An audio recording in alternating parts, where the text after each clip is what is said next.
Ok, donc aujourd'hui, nous allons faire cette petite table ronde sur tout ce qui est la fabrication additive et ses intérêts. Donc je suis Lida Hu, je suis en charge des partenariats industriels à l'Institut Carnot MICA.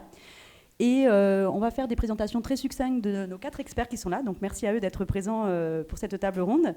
Et puis l'objectif, c'est de nous parler un peu de la fabrication additive, votre point de vue, votre vision. Et ce que je vous propose, c'est de commencer directement avec Jérôme. Alors, hops.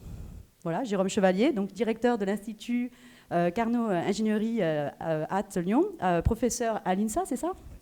Et donc l'idée, c'est vraiment de nous présenter qu'est-ce que sont que les matériaux de demain et les matériaux imprimés 4D, adaptables ou non. La question est là, quoi. Je te laisse la main. Merci beaucoup. Je vais prendre, je vais prendre la télécommande. Et donc, je vais rentrer dans le vif du sujet parce qu'on a tous un temps limité. Donc, voilà, l'idée, c'est de vous dresser un petit peu le contexte et les problématiques quand on parle d'impression 4D, de fabrication additive, puis d'évolution d'un matériau dans le temps. Donc, je vais peut-être commencer par dire que l'Institut Carnot Ingénierie à Lyon, mais c'est aussi le propre de beaucoup d'instituts Carnot, travaille dans le domaine de l'ingénierie et dans le domaine des enjeux sociétaux qui sont le transport, l'énergie, le bâtiment, ça peut être aussi la santé. Et quand on regarde dans ces domaines-là, il y a plusieurs problématiques qui reviennent. Et finalement, les enjeux sont aussi, par exemple, très fortement liés à l'allègement des structures. Ça peut être aussi l'allongement de la durée de vie. Quand on regarde, on a de plus en plus besoin de structures qui sont adaptatives et évolutives. Et on a par exemple besoin de résistance au choc, de résistance aux vibrations, mais on a besoin de résistance à des vibrations dans des domaines de fréquences qui sont un peu particulières. Donc on a vraiment besoin de ça. On a aussi besoin, on voit de plus en plus d'intégration d'électronique dans les dispositifs. Donc on travaille par exemple sur la cératronique ou sur la plastronique. On va essayer de faire de l'impression 3D où on va intégrer des circuits par exemple. Et donc là on peut commencer à avoir avec cette intégration des nouveaux comportements. Dans tous les enjeux que j'ai cités, hein, voilà, enfin, je ne vais pas les redire, la ville, le transport, l'énergie, etc. Donc on a aussi des problématiques de confort et de sécurité. Et donc ça aussi c'est quelque chose qui est prégnant. Donc on est passé de systèmes qui étaient passifs, ou bien où on va intégrer extérieurement l'électronique à des systèmes qui sont adaptatifs et passifs.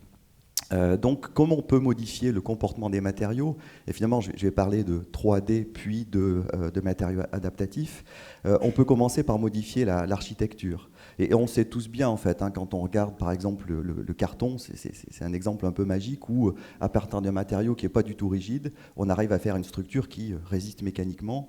Voilà, les nids d'abeilles sont très connus par les ingénieurs. Les structures gyroïdes, par exemple, nous permettent de faire de la croissance osseuse dirigée et qui est bien plus effective que si j'ai une porosité toute simple. Donc on va essayer d'architecturer la matière pour la rendre encore plus efficace. Aujourd'hui, on parle aussi des matériaux avec un comportement oxétique. Donc oxétique, en gros, vous le comprimez dans un sens, il se rétracte dans tous les sens. Donc ça, c'est marrant à voir. L'intérêt, c'est qu'on peut, par exemple, stocker de l'énergie et ensuite la restituer. On a aussi des matériaux qui, grâce à ces aspects-là, sont très résistants au choc. Voilà, donc architecturer tout ça, ça peut se faire avec la fabrication additive, bien évidemment. Les collègues parleront plus précisément certainement de certaines techniques, donc je vais leur laisser présenter différentes techniques très intéressantes. Quand on fait ça, par exemple, là vous avez à gauche une structure qui a une structure chirale, c'est-à-dire qu'elle est asymétrique, elle est oxétique, et c'est intéressant parce qu'on arrive à diffuser les vibrations et à avoir quelque chose qui absorbe l'énergie malgré des petites épaisseurs. Et puis à droite, vous avez une petite vidéo qui montre une structure où on voit que l'architecture, elle évolue de gauche vers la droite. Et ça nous permet aussi de diffuser l'énergie. Donc, architecturer le matériau, ça peut être aussi de faire varier intrinsèquement les propriétés des matériaux. Donc, à gauche, là, vous avez une céramique et vous avez une entaille sur cette céramique. Vous voyez une espèce de grosse zone, ça ressemble à une zone plastique. Enfin, ce n'est pas une zone plastique comme dans les matériaux métalliques, mais c'est une zone qui se transforme sous contrainte. Donc lors d'un choc, vous avez le matériau qui se transforme, c'est une transformation martensitique qui est très rapide, et du coup vous avez une céramique qui est ductile, un peu comme un matériau métallique, tout en ayant certains intérêts très importants des matériaux céramiques. Et puis ce qui est important dans beaucoup de cas, pas dans tous, mais dans beaucoup de cas, c'est la réversibilité. Et là vous faites un petit chauffage et vous récupérez la céramique entre guillemets neuve après choc, donc ça peut avoir pas mal d'implications dans la balistique, mais aussi dans la vie courante. Au milieu, vous avez une structure où par diélectrophorèse, on arrive à aligner des particules qui sont piézoélectriques dans un matériau élastomère qui a été fabriqué en multicouche en impression 3D. Et donc sous champ, on voit progressivement dans la petite vidéo que ces particules s'alignent, ce qui fait qu'on a une modification des propriétés piézoélectriques du matériau, j'allais dire in situ à volonté. Et puis à droite, vous avez un matériau qui fait du self-healing. Alors au-delà de l'intérêt du self-healing, vous le connaissez tous, hein, donc de l'auto-réparation. Quand on parle de la fabrication additive, là de nouveau, ce que l'on peut imaginer, c'est faire la fabrication additive. On a des petites particules magnétiques à l'intérieur du matériau et ça permet de chauffer localement, notamment en surface, et de parachever l'état de surface des matériaux. Donc je vais terminer, c'est promis, en disant qu'aujourd'hui il y a des gros programmes internationaux, il y a des programmes récents, il y a des programmes actuels. Par exemple, la NASA a développé des ailes qui sont adaptables, qui sont pilotables, et donc qui modifient leur comportement lors du vol. Enfin, on n'a pas les mêmes spécifications, même cahier des charges, vous le comprenez bien, quand on décolle et par exemple en vol stationnaire. Donc on peut modifier le comportement. Et puis il y a un laboratoire de nouveau américain, donc le Morpheus Lab, qui essaye de faire des aéronefs avec des ailes qui se déploient un petit peu comme des oiseaux. Donc on parle aussi de la bio-inspiration. Donc tout ça, ça permet de faire des choses intéressantes, adaptatives, et qui permettent aussi de faire de la sensorialité. Donc là, j'ai parlé d'exemples américains. C'est aussi pour dire que nous, on y est, et les instituts Carnot sont là aussi dans la course pour répondre à cette problématique de matériaux architecturés qu'on peut imprimer et de matériaux adaptables. Ok, merci Jérôme pour cette présentation rapide. Mais s'il y a des questions, est-ce qu'il y aurait une petite question par curiosité? Non? Bon, ce que je vous propose, c'est de passer directement sur la deuxième présentation et on fera des petites questions assez globales sur la fin en fonction des différentes thématiques qui seront présentées. Donc là, c'est Sébastien qui est chargé de recherche au CNRS et qui travaille donc sur les matériaux polymères pour l'impression 4D, pardon. Et donc qui dépend de l'Institut Carnot Chimie Ballard et bien entendu de l'ICGM, si je me rappelle bien, c'est l'Institut Charles Gerhardt, hein, c'est ça? Ok. Donc on te laisse la main et puis... C'est bon? Ouais. Oui. Bon, donc oui, l'Institut Charles Gerhardt de Montpellier. Donc moi je suis chimiste des polymères donc j'ai un domaine d'activité qui est principalement sur de l'application biomédicale. Donc du coup, on travaille beaucoup sur des hydrogels du fait de la forte teneur en eau qu'on peut avoir. Donc dans la libération de principes actifs, dans l'ingénierie tissulaire, des prothèses, etc. Et lorsqu'on veut un petit peu améliorer les propriétés des hydrogels, on passe sur des élastomères. C'est des matériaux aussi sur lesquels on travaille beaucoup. Le dénominateur commun de ces deux matériaux, c'est la réticulation qu'on peut générer avec ces matériaux. Et donc cette réticulation, on peut aussi la faire à partir de la fabrication. Donc il y a plusieurs stratégies de fabrication dans lesquelles on va générer une réticulation. Donc ça peut être du dépôt de matière suivi par une photoirradiation pour générer la réticulation. Également sur des échelles très petites, donc le 2 photons, mais Arnaud est le spécialiste, il vous en parlera un peu plus. Et moi je travaille sur les techniques donc, de couche par stéréolithographie, où on a donc une solidification par photopolymérisation qui est contrôlée. Et donc on travaille sur des résines qui sont photodurcissables, photosensibles. Et on arrive à avoir donc des résolutions un peu comme vous pouvez voir, et avec des architectures un petit peu complexes. Sur la vidéo, vous voyez un élastomère dans lequel on a un gradient de porosité gyroïde pour générer un peu ces types de propriétés élastiques. Donc j'en viens à la 4D, également aussi avec les hydrogels, on travaille sur des hydrogels qui sont stimulables, typiquement ici thermostimulables, donc que ce soit à base de NIPAM ou de POX. L'avantage des POX, c'est qu'ils sont biocompatibles et biodégradables. Et donc à partir d'une stimulation thermique, on essaie de travailler pour qu'il y ait cet effet à 37 degrés ou entre 35 et 37 degrés, on va avoir un changement de forme. Ici, donc, on a au-dessus d'une température de transition, on a le matériau se collapse, il réduit en taille, il expulse l'eau et tout ce qu'il peut y avoir dedans, d'où la possibilité de travailler sur de la libération contrôlée de principes actifs. Et puis de façon réversible, c'est-à-dire que lorsqu'on change de température, le matériau va regonfler. Et pareil, on peut imaginer donc dans des chirurgies mini-invasives d'avoir cet effet qui pourrait être intéressant. On travaille aussi, donc, pareil, sur de la fabrication 4D avec des élastomères. Donc ici, c'est un exemple avec des polymères biodégradables, biocompatibles de polyester, de PCL ou de PLA, polylactide, combinés avec un PTMC, qui est aussi un polymère biodégradable, biocompatible et élastomère. Et on fait des matériaux mémoire de forme où on combine 2 types de réticulation par la photoréticulation et une plus réversible. Et c'est ça qui va donner cet effet de mémoire de forme, comme on peut voir sur la vidéo. Et sur le petit schéma en bas à droite, eh bien, c'est une fois qu'on a utilisé ce matériau stimulable en fabrication 3D pour faire de la 4D, donc à 37 degrés, on a un déploiement de cette structure gyroïdique. Et enfin, le dernier exemple, c'est une stimulation là qui n'est pas thermique, mais qui est photonique, où on travaille sur des composites, c'est tout à fait possible. Ici, c'est un exemple avec des hydrogels, mais on peut faire la même chose avec des élastomères. On utilise donc ici des nanoparticules de bleu de Prusse qui sont photothermiques. Et donc, on peut travailler sur évidemment différents ratios, parce que c'est aussi un pigment, on peut voir sur la photo l'évolution de la coloration. Et lorsqu'on a une irradiation proche infrarouge, il y a un transfert de chaleur et le matériau donc, va se contracter très localement. Donc c'est ce qu'on peut voir sur la photo au milieu de l'escalier où on a irradié juste la dernière marche en haut et on peut voir qu'il y a une contraction, on voit une goutte d'eau même.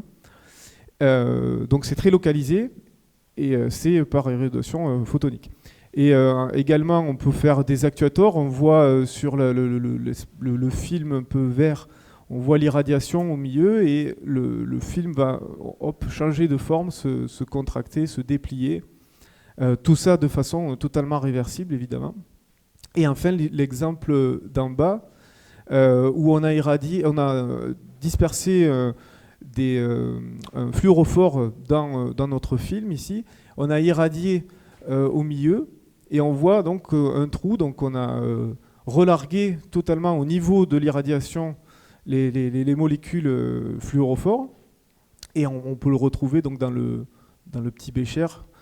Donc ici, très localement, on a relargué la molécule par l'irradiation sur cette structure.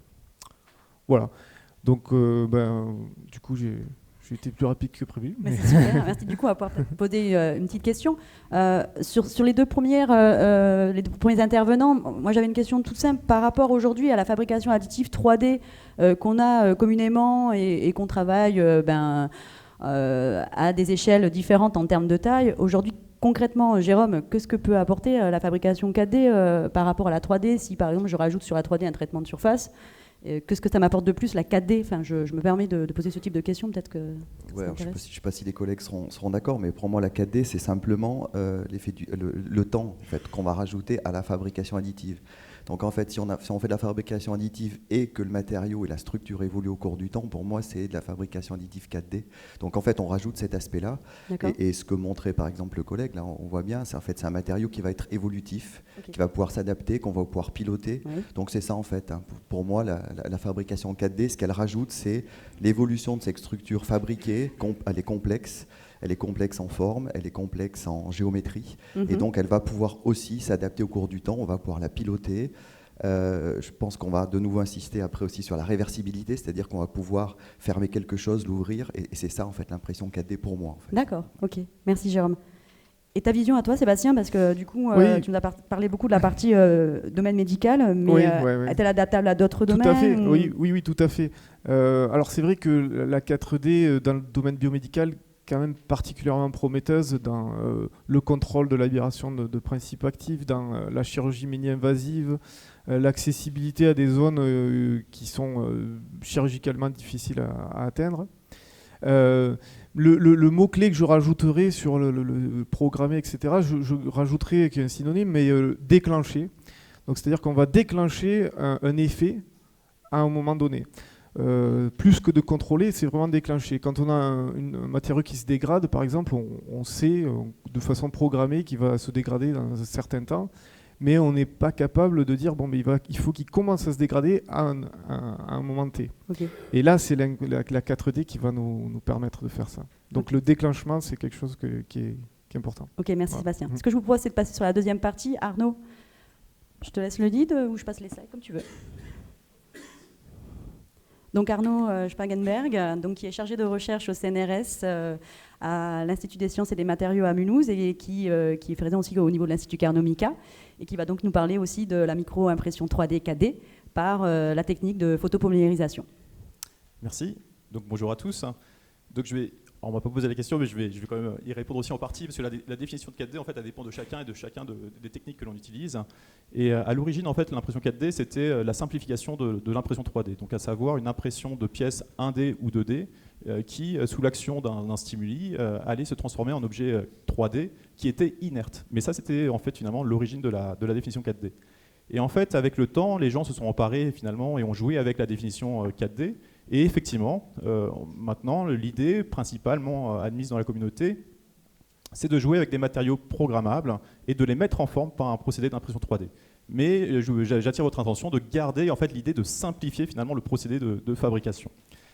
Alors moi, je vais vous parler en fait de la partie micro-impression 3D et je vais vous parler évidemment, l'objet c'est pas de vous expliquer comment ça marche, ça on est encore là pour la journée, donc vous pouvez après venir nous voir et en discuter, mais c'est de voir qu'est-ce que ça apporte par rapport aux outils à l'échelle macroscopique. Donc en fait, ça va ouvrir de nouvelles opportunités en termes de matériaux, d'architecture de matériaux, toutes petites échelles. C'est le cas par exemple des métamatériaux avec l'aspect nanomécanique, avec des applications au niveau de la mécanique, mais également au niveau de l'optique, avec des guides d'ondes à des toutes petites échelles. Donc la possibilité par exemple de miniaturiser des lasers. Donc au lieu d'avoir un laser qui vous prend une table optique, donc sur quelques mètres carrés, vous pouvez imaginer concevoir des dispositifs optiques sur quelques centimètres carrés. Au niveau de la nanophotonique, on peut aussi aller sur des applications de miniaturisation d'endoscopie. Donc c'est d'imprimer, comme vous le voyez sur l'image en haut à droite, des structures complexes, des lentilles complexes, qui vont favoriser finalement l'observation par le chirurgien en situation réelle de ce qui se passe au niveau du corps humain pour avoir une intervention plus précise. Évidemment, qui dit observation dit aussi action, donc on va aussi développer des outils pour la microfluidique, mais également pour l'intervention dans le corps humain, avec la possibilité d'essayer de reproduire tous les outils que l'on connaît tous à l'échelle macroscopique, mais de reproduire ces fonctionnalités à l'échelle microscopique. Et enfin, d'autres opportunités, c'est également en biologie cellulaire, d'un point de vue très fondamental, de pouvoir reproduire des environnements 3D au niveau d'une cellule unique, et pour mieux comprendre un petit peu les paramètres, les enjeux qui entourent en fait, et qui induisent le développement cellulaire. Donc ça, c'est des enjeux très forts en ingénierie tissulaire.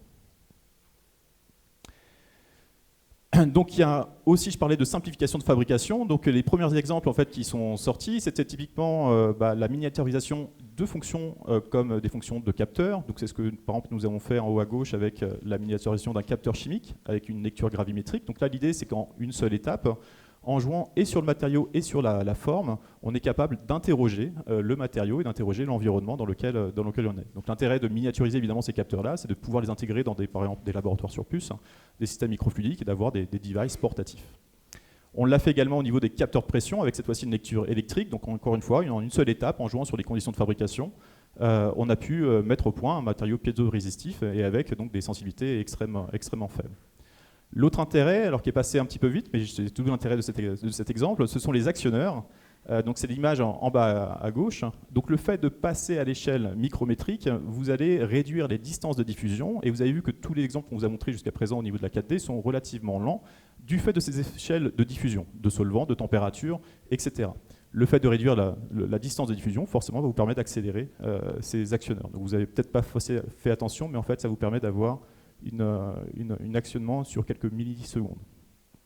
Et enfin, le dernier exemple ici, c'est sur la nanomédecine, donc fait par des collègues en Allemagne, où l'idée, ça va être de faire une micro-hélice magnétisable qui va venir piéger un spermatozoïde et qui va emmener le spermatozoïde au niveau donc, de l'ovocyte pour faire de la fécondation in vitro. Donc là, ici, on est également, t'en parlais tout à l'heure Sébastien, sur la chirurgie mini-invasive. Donc, d'autres travaux donc, en cours sur lesquels on travaille, c'est par exemple l'obtention de capteurs colorimétriques mais miniaturisés, avec un actionnement par la température, mais également par l'humidité ou par le pH, avec, comme vous pouvez le voir, donc, la reproduction de différents changements de couleurs qui correspondent donc, au logo de mon laboratoire de rattachement. Vous pouvez évidemment jouer sur ce type de matériau-là aussi pour cacher des messages à des petites échelles et les révéler ici par une activation thermique, comme le 4 pour l'aspect 4D. Et enfin, vous pouvez également jouer sur en chirurgie, je parlais de nano-outils, donc reproduire des mouvements d'ouverture et de fermeture, donc réversiblement contrôlés ici par la température, pour avoir la possibilité de manipuler la matière aux petites échelles. Un aspect très important à ces échelles-là, c'est de pouvoir réussir à observer finalement la déformation et à suivre notre objet. Et donc un des aspects sur lesquels aussi on travaille beaucoup, c'est justement ces aspects de couleur pour faciliter le suivi de l'ouverture et fermeture, par exemple, de ces objets-là, et pour avoir également donc, un contrôle de la pression visuelle qui peut être exercée à ces échelles-là. Et donc aujourd'hui, on travaille, donc là c'est une version donc, contrôlée par la température, mais on travaille aujourd'hui sur une version qui sera contrôlée par la lumière. Et dernier slide, c'est sur la partie, donc sur un exemple justement pour dire où on va en termes d'application.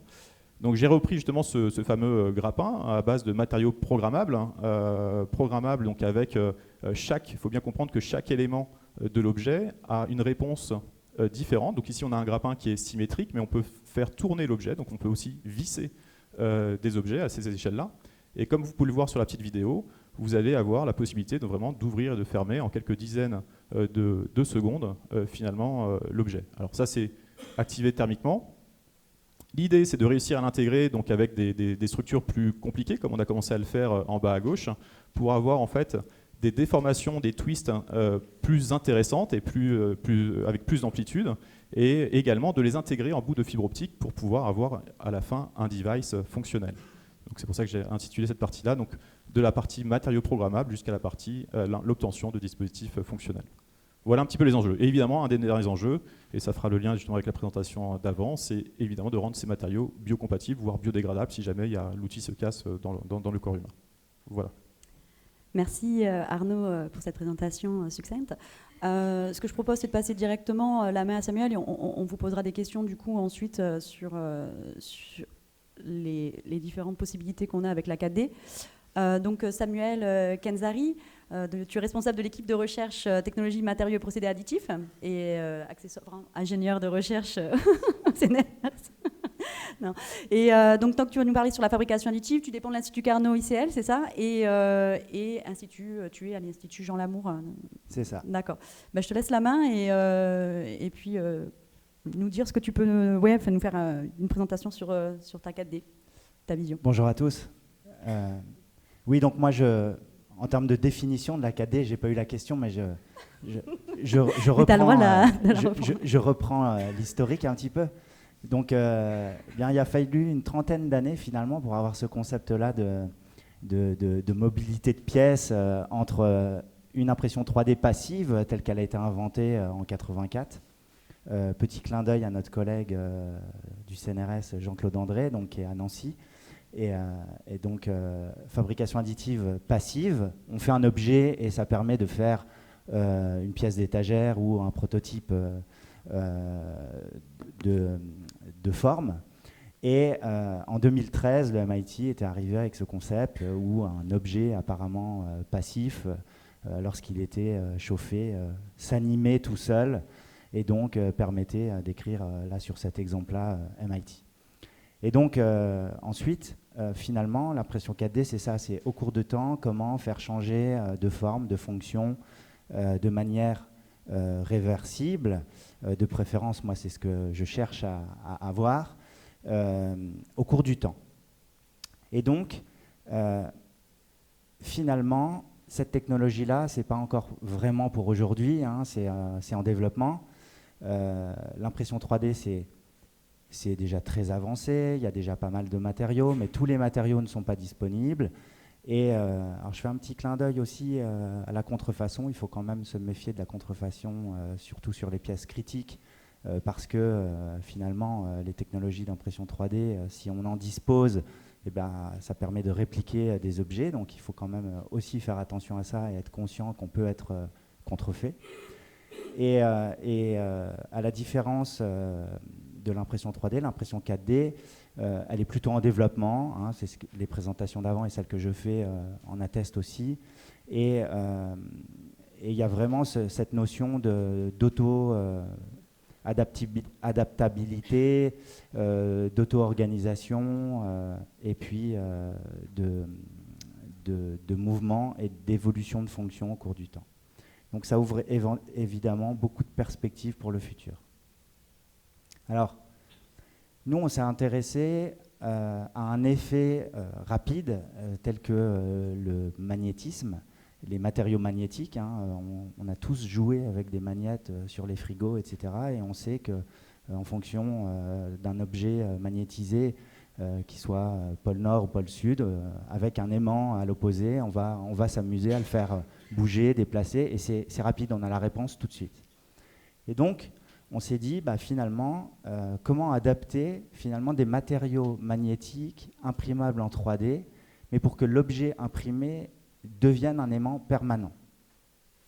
Et donc, c'est ce qu'on a réussi à faire, et on a transféré ça dans une entreprise en Alsace, et donc vous voyez les premières bobines qui seront commercialisées prochainement, normalement, et un papillon qu'on active comme ça avec un aimant, et les ailes sont multi-orientées, donc c'est-à-dire qu'on a une aile nord, une aile sud, et finalement avec un aimant, on arrive à faire battre les ailes. Donc c'est du temps réel, on voit bien l'instantanéité des objets. Un autre exemple, c'est à gauche, c'est comment allumer une lumière, donc se servir d'un dispositif 4D. L'intégralité est imprimée en 3D multimatériaux, donc il y a matériaux isolants, matériaux conducteurs et matériaux magnétiques orientés. Et on s'amuse comme ça à faire soit un mode interrupteur, soit un mode bouton poussoir. Vous avez dû voir, simplement en approchant, on pouvait allumer, ou alors en retournant l'aimant, on peut laisser la lumière allumée. Donc ça, c'est vraiment le mode actionneur dans un objet imprimé en 3D dans lequel on a fait de l'orientation magnétique. Et puis après, en fonction de la distance du champ magnétique, vous avez vu à droite, on peut éclairer plus ou moins le niveau de LED. On a appelé ça un magnétomètre, mais ce n'est pas un magnétomètre. Et enfin, un autre exemple, on est allé un peu plus loin, on est allé vers le frittage laser sélectif. Donc là, cette fois-ci, ce n'est pas de l'impression 3D à base de fils, mais c'est de l'impression 3D à partir de technologies de frittage de poudre de polymère. Et donc là, vous voyez, chaque patte de cette pince, finalement, est orientée magnétiquement. Et on peut, en fonction des pôles, l'ouvrir, la fermer, ou alors contrôler comment elle prend sa forme selon le champ magnétique. Et puis on allait un peu plus loin encore, donc je ne le montre pas ici, où on a adapté en fait des bases silicone. Alors on a publié une vidéo récemment où on peut vraiment, il y a encore plus de souplesse et on peut vraiment contrôler les mouvements d'un objet par effet magnétique et avec une réponse réversible et instantanée. Donc voilà, je crois que je suis pas mal. Merci Samuel. Je reprends juste tes mots, tu m'as dit la fabrication additive 4D, c'est pas aujourd'hui, mais là concrètement aujourd'hui tu nous montres qu'il y a même des choses qui se font et il y a des entreprises qui développent du coup de la fabrication 4D.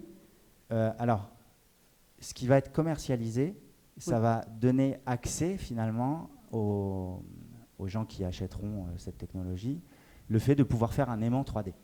Ok. Pas une pièce 4D. Donc après, il va falloir créer le design, comment on intègre les aimants dans les dispositifs, etc. Donc là, je montre des exemples où nous, on est allé plus loin.